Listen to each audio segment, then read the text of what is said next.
Manever I say ma PENDREAM TV. PENDREAM TV there, osia dem yopo. You are once again welcome to PENDREAM TV, the only channel that brings you the best and latest updates in politics. If you are new here, please don't forget to subscribe to the channel, hit the notification bell for more updates, like and also share to other members to watch as well. You can equally leave a comment at the comment section after watching or send us a voice note on our WhatsApp number, which is 0277 128 777. Thank you. I want to join me listening to a response. Was in opposition promised that it was going to recover all loot that was engaged in by members of the Akufo-Addo government, which is now ex-government. And even before President Mahama was sworn in, he set up a committee called, or the committee that was supposed to deal with this so-called oral. Lots of people have had various views on the operations of this particular committee, a 5-member committee which has been moving out and about, dealing with a number of issues, stopping work on lands that it believes are the lands that belong to the state which should not be used and so on. It was a subject of debate and discussion during the appointment of 3 of President Mahama's nominees. Actually the one who is going to the Attorney General's department in the House of Parliament. So on Face to Face today, I'm sitting with one of the 5-member team of Oral to ask what exactly is this Oral and what is the end game. My name is Umaru Sandamado and you're welcome to Face on Channel 1 Television. My guest today is someone I used to listen to when, and I'm sure if I say this, you'll say he feels so old, when I was in junior high school. He was frequently on interviews with someone who has been a great influence in my decision to be a journalist, James Ejene. My guest is Raymond. I think you were in the Chronicle before you went to set up the Enquirer, correct? Yes, I was actually at the Free Press. Oh, Free Press rather. Yes. And then that was the time when newspapers were what everybody went to get headlines. In the morning, people were in queue, and those of us who didn't have money would listen to the newspaper review in the morning to hear the newspaper headline. And Raymond, when he started the Enquirer, he was a thorn in the flesh of the Kufuor government, investigative journalist. You're welcome to Face. Thank you for having me. How are you doing? By God's grace, I'm fine. Do you miss journalism? Sometimes, yeah. When I read the news, sometimes. Why did you do only newspaper at the time? Why didn't you think of going into radio? I mean, what did you say? Just do newspaper? Because I didn't have expertise in radio. So what happened to me is a very interesting story. When I left the School of Journalism, I was supposed to go on practical attachment. But then I had an accident, so I delayed. And then eventually I went to Free Press as my first spot. After 1 month, Free Press offered to hire me permanently. But I didn't like the conditions at the time. So I moved on to my favorite. At the time, everybody wanted to go to Chronicle. So I ended up at the Chronicle. And before my attachment, I think Mr. Kofi Kumsin at the time said he wanted me to work there and that he didn't want me to go anywhere. So I ended up staying at the Chronicle all throughout. So I never got the opportunity to do television. I never got the opportunity to do radio. I was just a hard-nosed print journalist. And I thought it was better to stay that way. So that's why I never really thought about it. So you were an investigative journalist with a face. What that means that you were not necessarily behaving the way Anas does. He conceals himself because he goes undercover. You've gone undercover too, but you didn't do, okay, you were not the guy who hid your face, did you? No, I just... And you also wrote your name as your byline. You didn't use a pseudonym or any of those things? No. I just believe that, and that's me, I just believe that if you want to find something, you can find it. Going undercover and doing those things is one way, but developing the ability to be able to find things no matter what, for me was more important than going undercover. Maybe in 1 or 2 instances, undercover works to support most of the face-to-face work. But I love the idea of speaking to you, hearing from you, and going out there to find things that you align, that whatever hypothesis I had was true. And I like that because many times, especially at that time, it was safe. Because if you look at my practice, never really lost a court case. Because I think I'll give you the opportunity to be heard. But if there is evidence, I'll find it. I think that was how I saw investigative journalism. The peak of your journalism was in the Kufuor days. And this was just a few years after the repeal of the criminal libel law. But still, journalism was a bit tricky, dodgy, difficult, wasn't it? It's easier now or freer now, or you think it was okay then? Is it?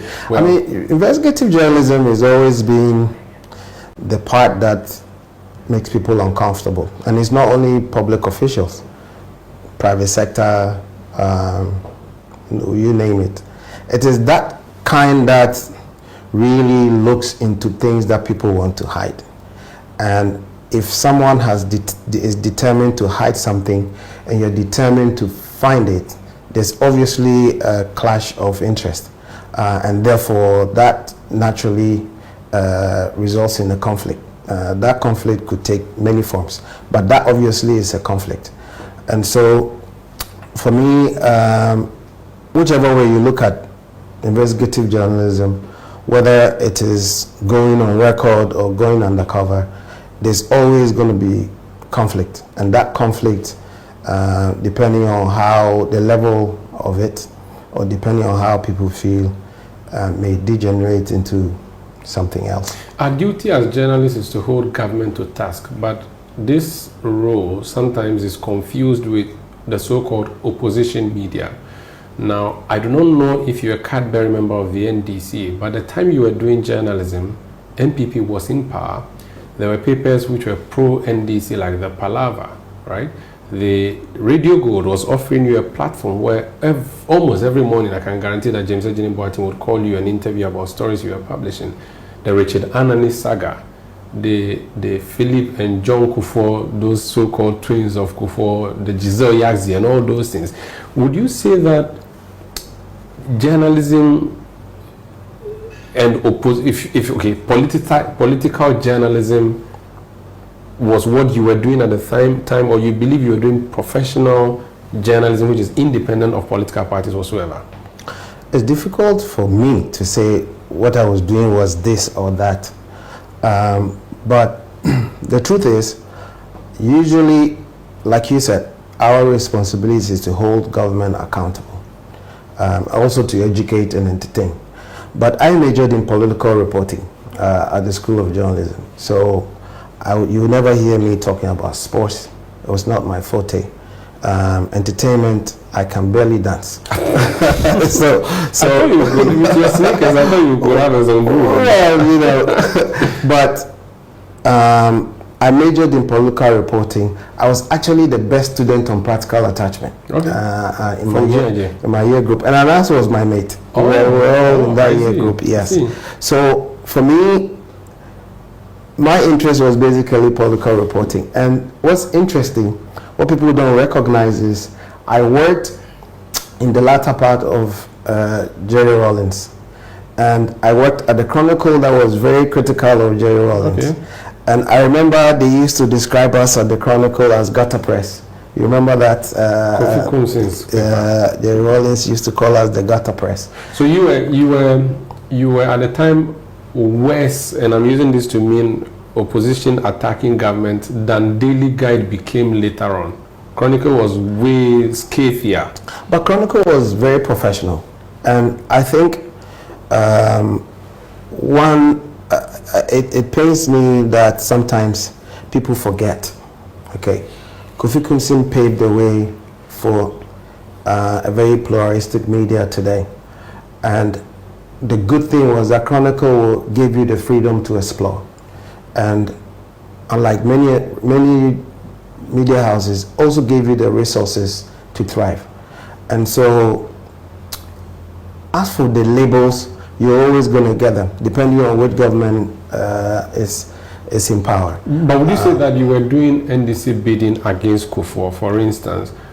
All the allegations against him at the time. Some may have been proven, some ended up being mere propaganda. The issue of the twins, for instance, Giselle Yazzie bringing those children at the airport. I remember Enemies of Truth, Friends of something, Alaji Baturi and all those people. I don't know if it was your story or not. No, it was, then there was this special program you were doing, election period and into election night, election forensic, you called it on radio. So you can say the Kufuor kickback stories. Kufuor kickback. All of those were true. I say cool. So that was your story. Yeah. So okay. It was the Enquirer story, I would say. So that one wasn't tested at any forum where you can say it was proven or disproven, but it appears because Haruna Iseku left the government with all the fight, you could say that it possibly was a true story. It was not just we reporting, it was backed by evidence. Yeah. And so when people saw the evidence, I think they forced him to resign. For me, I thought our work was done. The statement had been made.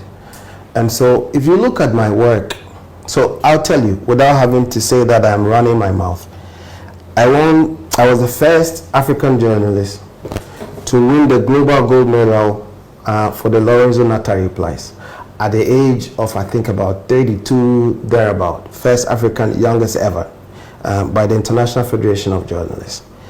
I was the gold medalist for the Lorenzo Natali Prize for Excellence in Journalism for Africa. I was a co-winner for Best West African Journalist. I was Best Investigative Journalist 2002-2003. So does propaganda get you that kind of recognition? I'll say no. You need to show merit.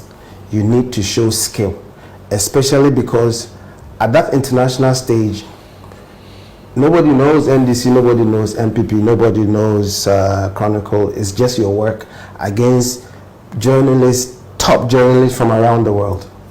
So I like to judge my professionalism from that so level. use that to So, but 20 years or almost 20 years on, is there any story you did at the time against the Kufuor government that you would say, no, this was politics, not journalism? Any story you remember? Any? Do you regret any action you did when you held a pen to write those times? Nothing really comes to mind. And you know, if you ask me, I personally didn't have anything against Kufuor as a president or former president Kufuor. I just, you know, you see the pit bull and fresh meat. Like when they see me, the way they rush on it, it's just the way I think. When I have a big story, I enjoy, you know, and maybe in the course of that, you may make mistakes, but I can always tell you, if a story was not worth it, I never wasted my time on it. Do you still run the Enquirer, or you've collapsed it? I retired in 2010. You retired the newspaper as well? Yes. No, I left the newspaper for the staff. Okay. But I retired to move on to other things. Good. So when you retired in 2010, then stories came about that Raymond is now involved in government business, doing national security stuff. He's become a government printer, collecting big money. What did you do after you stopped journalism, and specifically in the NDC government? Nothing. I wasn't consulting for government. Yes, you know, I have a background in national security and in intelligence, but even that, I never consulted for the NDC government in Ghana.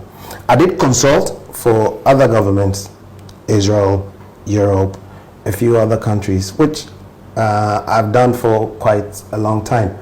I never was pursuing government printing, government contracts. I'm sure I would have been the first to be crucified by now, but I never really did. I had a press, that is true. And I'll tell you the story about the press. So a printing press? A printing press. So it was basically into security printing and packaging. We were doing things for like scratch cards. It's not government business. Okay. We were doing pharmaceutical boxes. Not government business. We were doing packaging for Diageo, the parent company of Guinness. So you see those luxury boxes like Johnny Walker, Black Label, those beautiful, high quality packaging. Those were the kind of stuff that we were doing. Printing government diaries, calendars, and those things. If there's a big event like 6th March or Independence, you don't do You don't do brochures and those things for government? No. You were? No. So the printer you had, or the printing press you had at the trade fair, Yeah. why was it targeted then by the new government when they came? If you were truly just a private man doing your private business, why did they go after you? So I can only think about one thing, which I wish we don't go into. But I think it has more to do with my work as a consultant in Europe. I worked as a consultant for a very big global risk management company. And I had become a risk advisor to one of the key projects that was happening here in Ghana. And so I felt the way the business was targeted, that because I know a few things happened out there in Europe, and I felt that was the reason why the business was targeted. But that's something, because we are all under very terrible, strict contracts as international consultants. I feel that was the So that's why they were targeting you. It was not because of local politics. It's a combination of both. You know, you remember election forensics. I know that a lot of people never really forgave us for that. That program, since you've mentioned it, I mentioned earlier, but since you've mentioned it, it was a show you did in the evenings on Radio Gold. Yes. Was that the show that said dead bodies were transported from Yes. morgues for the elections of 2008? Yes. Many have described that as very reckless programming as journalists. But you know that a minister admitted that they made those comments. Those were not allegations. Those were recordings of people discussing what to do. It was not propaganda that heightened the 2008 elections. You go back in recent times, a minister admitted that they actually did have that meeting.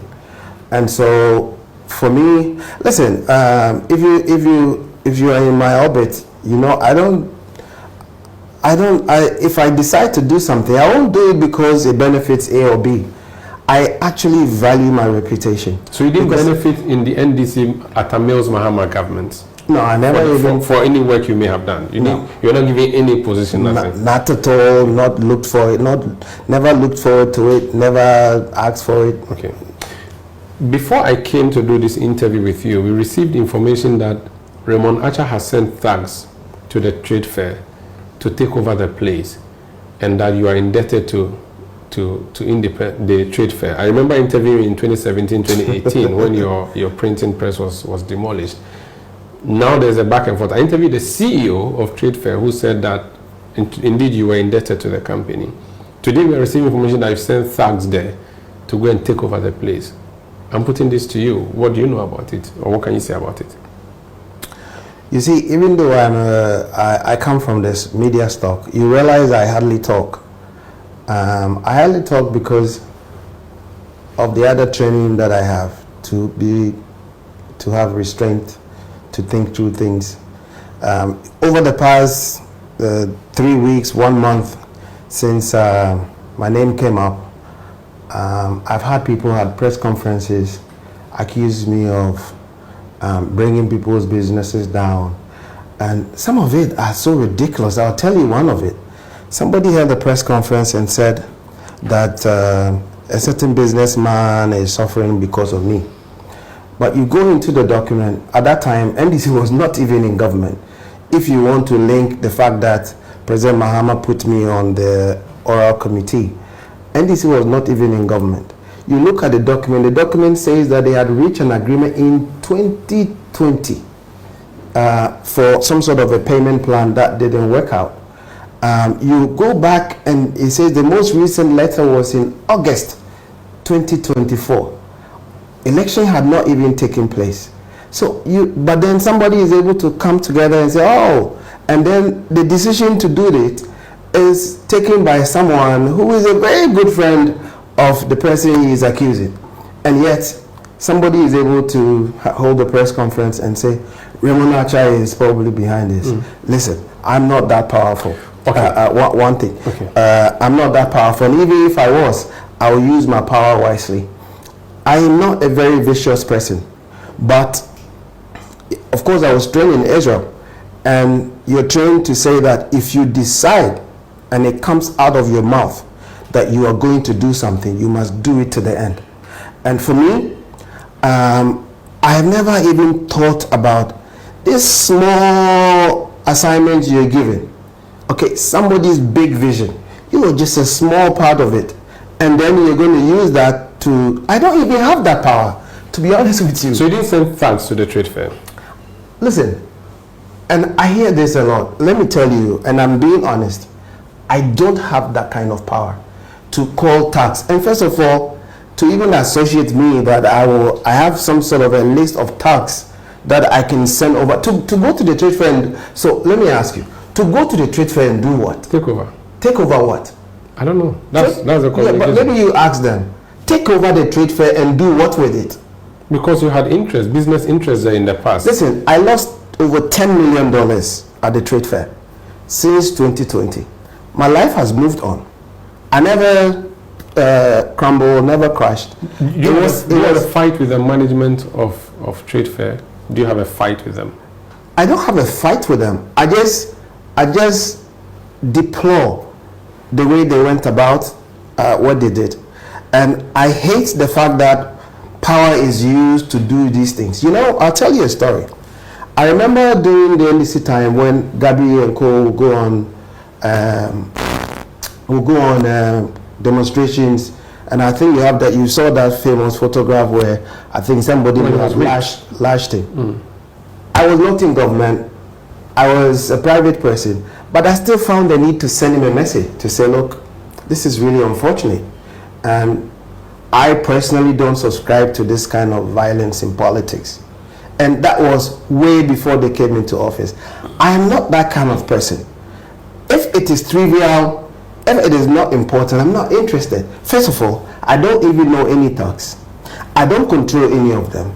I've never sent anybody to trade fair. I don't owe them a damn. In fact, if they want us to go into trade fair, and I hate to bring attention to myself. That's why all these things they say on media, I keep quiet. Okay, I keep quiet because this is not about me. The work I'm doing now is not about me. It's a very big project, and I'm just a small part of it. And I don't think a president that has been voted for nationwide will set up a committee because he wants Raymond because Raymond has one or two people that he's upset with. It's an absurdity of thought. Okay. But, you know, I just don't like these distractions. But I can tell you that all of that is false. This is Face to Face on Channel 1 Television. My guest is Raymond Acha. He was a journalist. He has decided to retire from journalism. He's a member of the oral team that was set up by President John Dramani Mahama. When we come back, I'll ask him to talk more about what they have done so far and what they intend to do. Please stay with us. You're welcome back. This is Face to Face on Channel 1 Television. My name is Umaru Sandawad. My guest is Raymond Acha. He's a member of the oral team. Let's talk about oral, Operation Recover All Loot. It was something that the president, now when he was in opposition, promised, and it appears to be top on his agenda because he announced it even before he even announced his own spokesperson or anything. Talk to me about what your mandate is, what your term of reference as a committee is. No, I don't think he announced it before he announced his spokesperson. Okay. Because if you look at it... It would have been the same time. No, if you look at the statement, it was actually issued by the spokesperson. So one day difference, 2 days difference, no, 3 days. It was first. So let's admit that that was first. Yes. Okay. I'm just trying to say that it was very early in the day, even before he was sworn in. Yes. So his priority. Yes. So listen, I think people misconstrue what President Mahama is trying to do. And because of politics, we even failed to give him the recognition that as an African president, making corruption front and center of a political campaign and winning that election and deciding that even after he has won, that this is still a priority. I think because of politics, we don't seem to recognize. If you look at what has happened over the past years, from the Afrobarometer report to the Corruption Perception Index, We all know where Ghana is at the moment. We also do know where we are as a people economically. And therefore, if anybody says that I'm going to recover loot, he's not saying that I'm going to seize people's properties. I'm going to recover loot. Properties that has been illegally, unlawfully appropriated to people, back to the government, not to himself. People still sit down and say, what are you trying to do? The beauty is that there are a lot of people that are looking forward to it. Our terms of reference is very simple. So when you win to be president, when you win an election, you're president-elect. There's a law now that actually defines how you transition from being an elected leader to take over from an outgoing government. It's called the Transition Bill. The Transition Bill now... Transition Act. The Transition Act. The Transition Act now guides how this exchange of information, and that's basically what it is. The outgoing government is exchanging information with the incoming government. That is what happens at the transition. But there is no role for the public on whose behalf all this government and everything will take place to participate in that process. So President Mahama says, my ideas of oral will also have to transition into government. Therefore, I need to make preparations towards that. And I also admit that whatever that has happened, the people who know about it are the general public. So therefore, I'm going to build an interface between my team and the general public so that we can gather information and transition that into government. So this oral team is to interface with the public, to gather information about what the public have already voted for the president about, that he will have enough information and ideas on how all of this transitions into government. Simple. So you are the confessor for the government, or you are the confession box for the public to come and say, I know about this, I'm coming to tell. You are the concerned collectors. Something more serious. And is why I take this work very seriously. So I will tell you, from my experience, both in Ghana and internationally, when you chase public officers for corruption, chances are you find that money in the private sector. Okay? They say in intelligence and in criminology that a criminal is at least above average intelligence. So if a public officer decides to commit a crime, at least credit him with average intelligence, that he's not going to take money and put it in his bank account. He's going to build a structure through which he can achieve his aim. Most of that structure tends to be the private business structures that exist or are created. And the private business structures are in the bosom of the public. You can never fight corruption if the public is not in support, because you will not get anything. And I remember when I used to write, I had one principle, which is this investigation that I'm doing, this story that I'm trying to write, there's somebody who knows everything. He was there, he participated, he saw it, or he has all the information. I do not try to impress the reader because he knows nothing. What I tried, the target I set for myself, is to impress that person that has all that information. That he says, gee, this guy has come close. That is a target I set for myself. All the information that you need is in the public domain. But what if the public don't like, or a member of the public does not like politician A and runs to you, the oral team, and says, hey, watch, this guy has done A, B, C, D. That becomes a problem, and that's what people are worried about. Not at all. what did the terms of reference say? Interface with the public, collect information, and prepare the grounds. Basically, prepare for a transition into government of what you're looking at, what the public thinks, what the public know. Okay. So, for example, so I'll tell you something, which is a thing I think is a commonsensical explanation of this. So, like I tell you, I'm not like the kind of person you can throw any information to me and then I run with it and write a report and all of that. I'm not interested in that. And President Mahama is not interested in that. Before I come to that, let me tell you one thing. A lot of people think President Mahama came up with this idea in 2024 when he was running for office. President Mahama had this idea way back in 2019. He's been working on this project. He knows a lot. He's been doing so much work in this space that after 2020 went the way it went, he believed in it so much that it now became officially part of his campaign. If people try to trivialize this, they should look forward to something very serious. When they ask you what a legal mandate is, what would you say to that? I mean, I've just explained to you. The man. So you're not backed by law. Listen, and over the days. Let me tell you something. I don't need the law. I, as a citizen, and you as a citizen, you don't need the law to come and complain that I have seen corruption take place here. Do I need the law? No.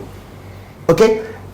A member of parliament, look at some of the MPs who are talking so loud. A member of parliament voted for by a small constituency, makes them promises that if he wins, he will do A, B, C, D. He comes to parliament and tries to do what he promised the people that he will do. And that member of parliament says, a man who has been voted for by the entire nation cannot make promises and take steps to ensure that the promises that he has made, he will redeem. What is legal? Is it keeping quiet? Okay, the public, everybody keep your mouth shut. And let's keep quiet over what has happened. That's legal? Or you encourage the citizens. National Security has this program. See something, say something. Is that illegal?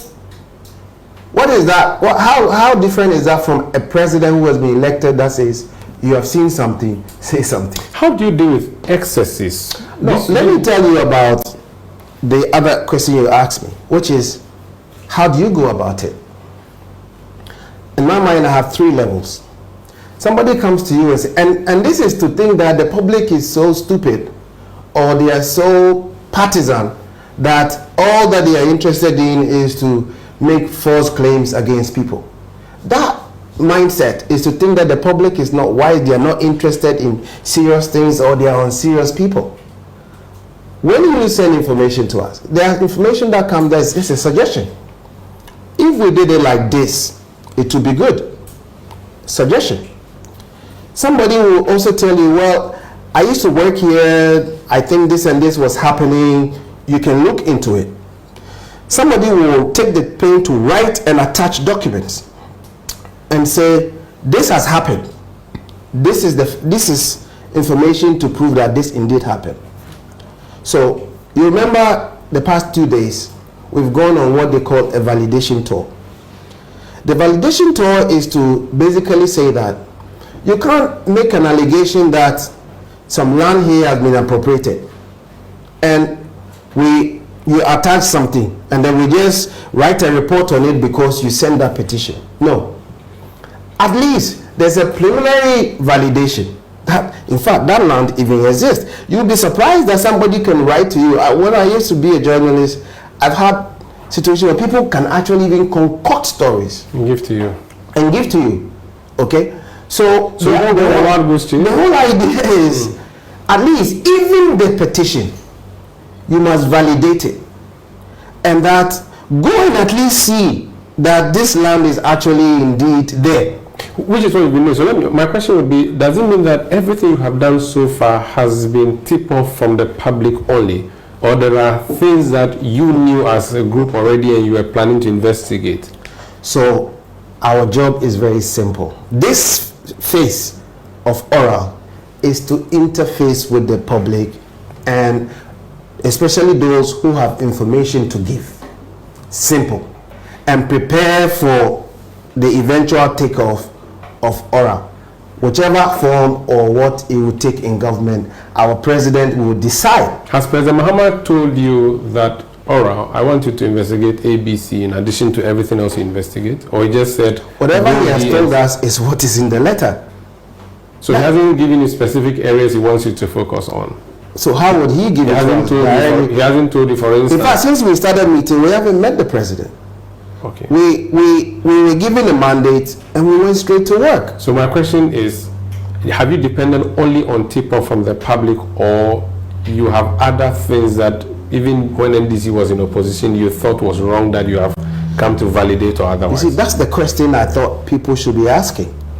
Is oral all about, the eventual oral rollout, is it all about what is happening now? Or is there something substantial? I've already told you, the president is not joking about this, okay? But as far as this committee is concerned, this is an interface with the public.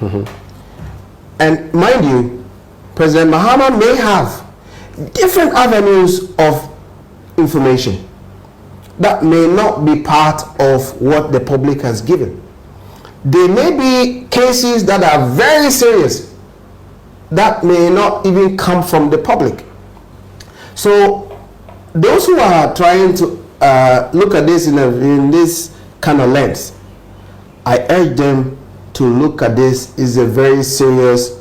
If you hear President Mahama consistently say that we know a few things have happened, we're going to look into it, we know that this and things are happening, we will look into it, at least credit him that he is not talking out of a vacuum. Okay. Let me ask you about personal vendetta as a committee, both as a group and also as a single individuals. Martin Kwebu is a lawyer. He has always had a fight with President Akufo-Addo in the last days of his administration. When I say fight, he has difficulties with how he's governed. He accused him of corruption and all of that. Samuel Blakwa has always been advocating of one issue or another, unearthing one issue or another. He has issues with, for instance, the man who is the secretary to the National Cathedral Committee. He believes that the man has engaged in forgery and all of that. Raymond Acha has had a fight with the trade fair. Nathan Kofi-Boakye, I'm not sure who he has had a fight with. Oh, they say Utumi. Utumi, good. Yeah. How do you deal with committee members wanting to exert vengeance on people they've had issues with in the past and say, now is our time, let's go for them? How safe are people who have had issues with you people in the past and the NDC in the past? I'll tell you, look at my track record. I don't dabble in stupidity. And I feel like... Oh, I forgot to add the former Auditor General, Domelevo. He was retired prematurely by the government, yes. I don't dabble in stupidity. I see the other members on the committee, all very focused. I get it. They first tried to say this story, it didn't work.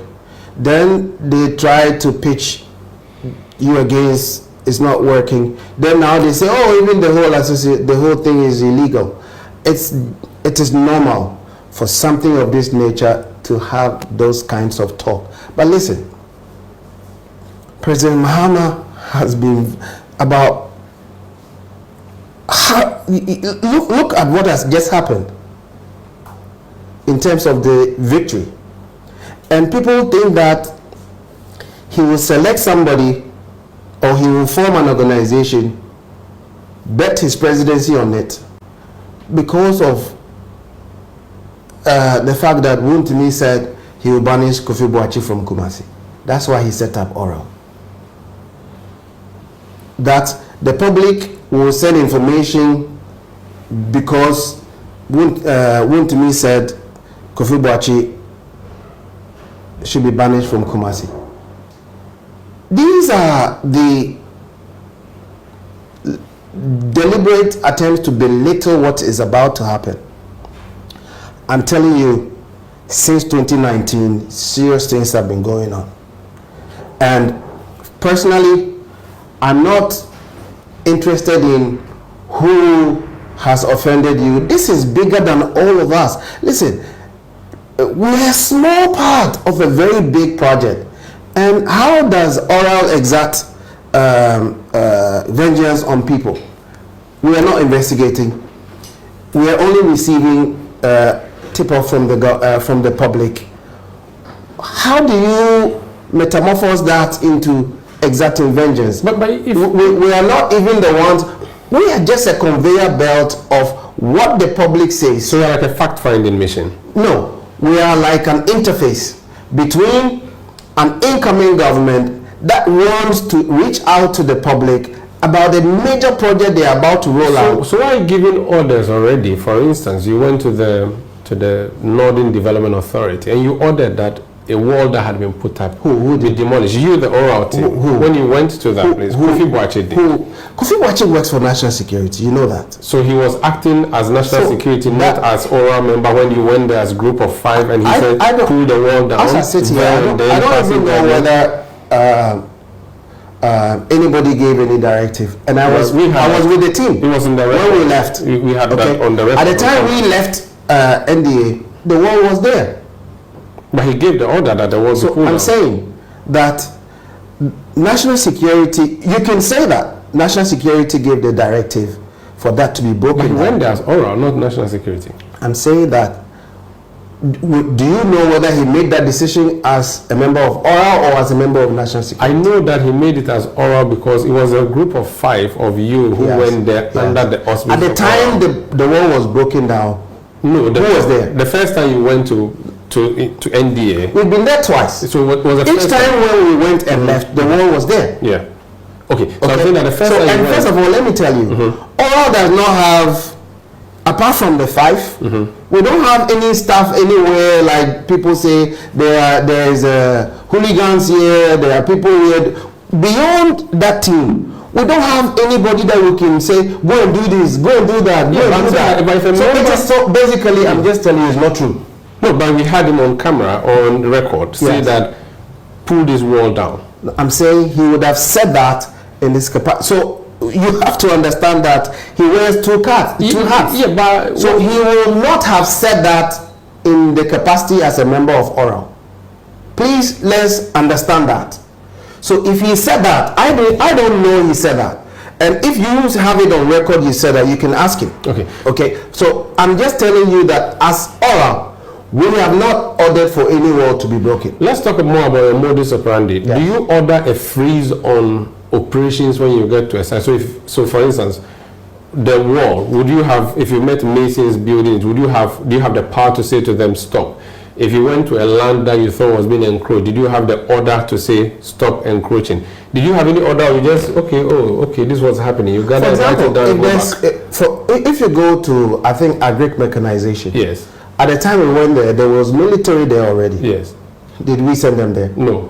Why was the military there? The military was there because they felt the peace was threatened between members of the public and people who wanted to develop the place. So they say, you guys, this place, we are keeping the peace. We had nothing to do with it. Even when we went to agric mechanization, we needed to speak to the military in order to have access. So you have not ordered the halting of so for example, if we get to a place where we feel that there's the tendency for the breach or anything to happen, we can report to national security. What they do after that is not oral. Okay, I guess it's as simple as that. Let me take a break. This is Face to Face on Channel 1 TV. When we come back, so what happens? Gathering the information, where are they taking it to? Give it to the AG to prosecute, or they themselves, the committee, would constitute themselves into a panel, investigate, prosecute? I don't know. I'll ask him about that. And when is the oral terminating? Is it something that's going to run alongside the Attorney General for the next 4 years? Is it going to be a special office like the Office of Special Prosecutor? What's going to happen to that? I'll ask him when we come back. Please stay. You're welcome back. This is Face to Face on Channel 1 TV. My guest is Raymond. He's a member of Oral. Now, I was talking to you earlier about a member of your committee and what he may have said. Let's talk about another member of a committee, Martin Kwebu, speaking about Nana Tobra-Kweku of the BNI. Now they changed the name, NIB, one of those things. He has come out to say it's not true. What is the fact around that story? Do you have a written letter from him saying, I am quitting, or a video of him leaving his house? Why did you conclude as a committee to say that he has agreed to hand over something he said he has not? So first of all, you see, I told you earlier that I'm experienced enough not to be talking because those things have the tendency to derail stuff. And I don't think Oral, as a committee, has issued any statement in that respect. Insofar as you're asking me, Kofi Boakye may have said this, you haven't spoken to him, we don't even know, I personally don't know what he may have said or did not say. I've heard that people may have made some comments. I heard that Atubra may have made some comments. You see, I keep telling people back to our mandate. I am religiously sticking to the mandate. The mandate is interface with the public, collect information, pass it on to the person who appointed you. What will he do with it? It's not for me to tell the president, this is what we have done. This is how things look like. Go and do this, go and... That audacity, I don't have. But the credibility of your committee is at stake here, where at least now I've mentioned 2 members of your committee saying something, and as a collective you are not owning it. That becomes a problem. So now we're wondering, so at what point do you know that... I have always, you realize that I've always restrained myself from commenting on specific cases. Once again, I know why I don't like to talk about specific cases. But if you want to discuss the issue about Atobra versus Pebu or Atobra, I also know that Okunyoto came out and released the information. Yes. All of that is out there. Yes. So I don't want to go towards that tangent. I like to focus on my mandate. The mandate is that collect information, analyze it, prepare the grounds, give it to your president, let him take the decision. Will Atobra's case be part of it? Between you and I haven't seen Atobra's, nobody is talking about Atobra at Ora. Okay? So a member may have made a comment, Atobra may have responded, another document was splashed all over the place. But it does not represent the committee's work. No, it does not represent. So at what point can we say that, because this is from the committee? If you look at even the statement that was issued, the statement was not issued at Oral. They may have said that certain people may have made certain statements. I suggest you speak to those people. But even that statement that you are referring to, they didn't say Oral said. Okay, they said a member may have said something. Okay. At what point can we say that this is you speaking as a committee? When it comes out officially as a statement from the committee. Okay. This information you are gathering, are you going to give it to Dr. Dominic Ayine if he's approved as AG to prosecute it to the president? Dominic Ayine, as experienced as he is, being the legal mind of the president, is not the one who appointed Ora. So you give everything to the president? After that, we will report to the person who appointed us. Okay. Whatever he decides to do with that information, give it to Ayinini, give it to somebody else, give it to another institution, create another institution. All of that is the president's prerogative. And we should allow the president to make his decision. He knows where he's going. So when will we send him the file? What timelines are you working with? So when the president appointed us, he didn't tell us stop at this point or continue at this point. Like I said, we also understand this is part of his transition into government. The government is not even formed yet. We have literally 3 ministers who have not even been approved yet. This government is still in transition. So at least let the reports be finished. Let's give it to him. Let the government be established. As we talk, will you give it to Ayinini? We don't even know whether Ayinini will be passed. Ayini, yes. Ayini. We don't know whether Parliament will pass him as. So then it means that you don't even have a heading as a pilot. You're just flying. You don't know when you're going to stop because you haven't been told that stop. No, I'm saying that this is a transition. Yes, I know. The government has transition has ended. No, you see, that's what I'm saying. We have a new government. There is the transition between outgoing and incoming. Yes. Then there's a transition between from opposition interfacing with the public into government. And when is that Government ending? has not been formed. We don't even have one minister that has been. Raymond, when is your mandate going to end, if it will end at all? When the president says, send whatever you have done to Mr. A or Mr. B, mandate is finished. So for now, you just be working. Are you being paid salaries for this work, or are you doing pro bono? 100% pro bono. Free. Free. Working for Ghana because of why? Because we are Ghanaians. People don't take allowance At all. Are you members of the NDC? I mean, if you look at Pigu, he's not. Yes. He said that publicly. Okay. If you look at Dom level, he's not. Okay. I have not been a member, like a card-bearing member of the NDC. So listen, credit us with some good work, and I can tell you something really serious will come out of Aura as a project, and I am very grateful to the public for their continued support and participation, because I believe without them this will not work. So if you're not being paid, who is oiling your wheel? How do you have a secretariat? Yes. Who is paying the? We. So you're using your own money? Yes. You buy fuel, drive around yourself? Yes. You don't the paper printing, those things, all of that. Listen, all of that you do for free. Look at the members on the committee. I just want to be sure that there's no government budget for you. Absolutely not. I don't want us to come back when we are told that operation route, we recover all route has also gone to lose. I don't want that headline in the future. Remember that there was no government when OR was set up. Yes. Okay, so it was set up outside the government. They can pay you later on. How? How do they say? I think it's been said from day one. Oral is a pro bono work. Very well. All the members on the committee at least earns a decent living. Very well. So, is Raymond actually going to take up a position in this government? when we get there, we'll cross it. Have you been offered anything yet? When we get there, we'll cross it. What do you think journalism or journalists should do in holding this government feet to the fire? And what's your verdict? And this is our conclusion. What's your verdict on how journalism or journalists have behaved in the past 8 years in the Akufo-Addo government? And what do you think journalists should do now? Or would you advise journalists, younger ones like us who are learning from you people in the past? You have been a journalist in the past 8 years. Maybe you would have been the best person to answer that question. You have been observing from outside. So I'll leave that question for you to answer. You have been an observer from outside. The other thing about how should journalists behave in the next 4 years? You see, everything comes down to credibility.